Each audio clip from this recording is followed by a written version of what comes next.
પાટણની હેમચંદ્રાચાર્ય ઉત્તર ગુજરાત યુનિવર્સિટી ખાતે રાજ્યપાલ આચાર્ય દેવવ્રતજીની ઉપસ્થિતિમાં સુવર્ણચંદ્રક એનાયત અને ડિલીટ પદવીદાન સમારોહ યોજાયો હતો, જેમાં 359 વિદ્યાર્થીઓને ગોલ્ડ મેડલ તથા શિક્ષણ અને સમાજ માટે યોગદાન આપનાર બે મહાનુભાવોને ડિલાઇટની માનદ પદવી એનાયત કરવામાં આવી હતી।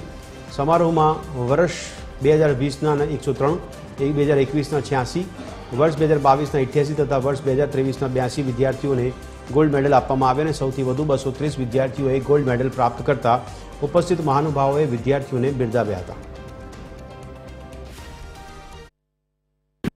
ये बड़ा दुर्भाग्य है, आज लगभग 32 यूनिवर्सिटीज हैं गुजरात में और इनके कॉन्वोकेशन में जाने का मुझे अवसर मिलता है।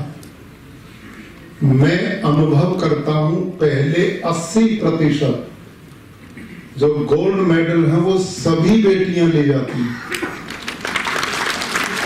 और ये पहलवान केवल ताली बजाने के लिए रहते हैं।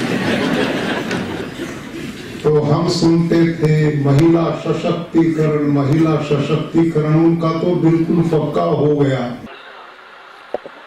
ડિલીટની પદવી મળે કે ના મળે, સૌ અધ્યાપકોએ અને સૌ વિદ્યાર્થીઓએ જ્ઞાનની, ભારતીય જ્ઞાનની સેવા કરવી જોઈએ, એનું રક્ષણ કરવું જોઈએ, એની પ્રતિષ્ઠા કરવી જોઈએ અને એને માટે ઉત્તમ પદ્ધતિથી ભણવું જોઈએ અને ભણાવવું જોઈએ।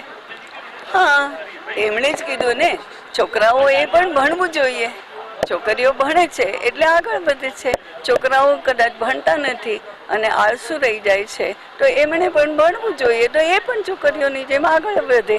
આજે મને ગોલ્ડ મેડલ મળ્યો છે for university first rank and I got highest marks in accountancy.